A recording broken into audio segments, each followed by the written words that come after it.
Jason Thistlethwaite is the director of the Climate Change Adaptation Project at the University of Waterloo. He joins us now. So, Jason, thank you for joining us today. You co-authored a report on this issue. Why are Canadians unaware of the kind of coverage they have when it comes to flooding? They don't have the information available to let them know how much their home is at risk or how much their pocketbooks could be affected by a potential flood. And why is that?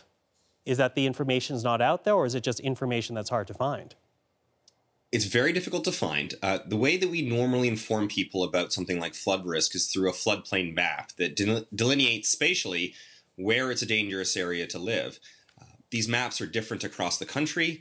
They're often outdated and quite inconsistent and very difficult to find and locate yourself on the map.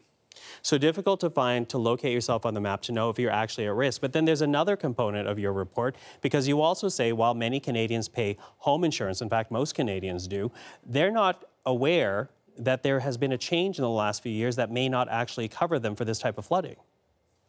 Right. So most people are covered for sewer backup, water that comes in through your sewer line. What most people do not have coverage for is overland flooding, which is the type of flooding that we've been seeing in Quebec. It's a newly available product, but it hasn't been advertised or hasn't been promoted as successfully as it could have been. Our survey asked Canadians whether or not they had actually been consulted on this newly available flood insurance, and over 70% said that they had in fact not been. That's problematic because now that that flood insurance is available, you no longer qualify for disaster assistance or government money. Disaster assistance is intended to provide financing to help you recover in the event that something is not insured. But now that insurance is available or out on the market, it's very confusing whether or not the government will be there to help you recover in the aftermath of damage.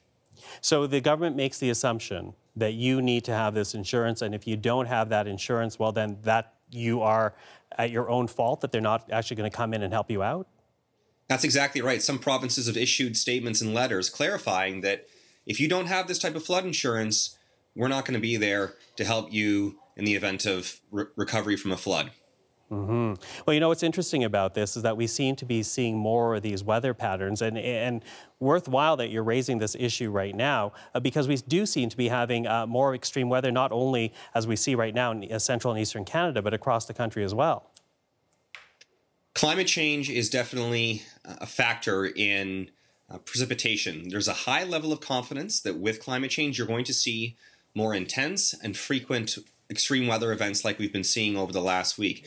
This is definitely the new normal. And the science is very clear on this. For every degree warmer that the atmosphere is, it can hold 7% more moisture. This just increases the likelihood that any given rain event is going to be that much more extreme. So given the changes that we're seeing in weather patterns, how can homeowners better protect themselves?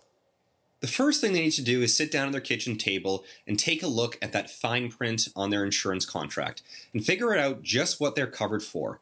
If they're confused, call an insurance broker, have them explain a little bit about what's going on.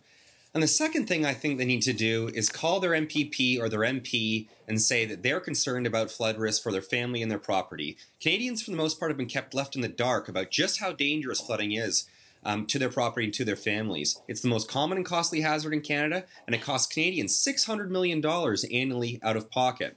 The third thing they can do is look to protect their own property by looking at purchasing flood insurance or doing things, very simple things around the house, like redirecting your downspouts away from the foundation, taking anything that's impervious, like a cement tile, and moving it away from the edge of the foundation so that you're not channeling any water towards that foundation of the house. And you can find a lot of that advice on a website by one of the groups that supported the study that we just completed called floodsmartcanada.ca. And I encourage people to take a look at the site for some advice on just some very affordable things they can do around their home to be flood ready.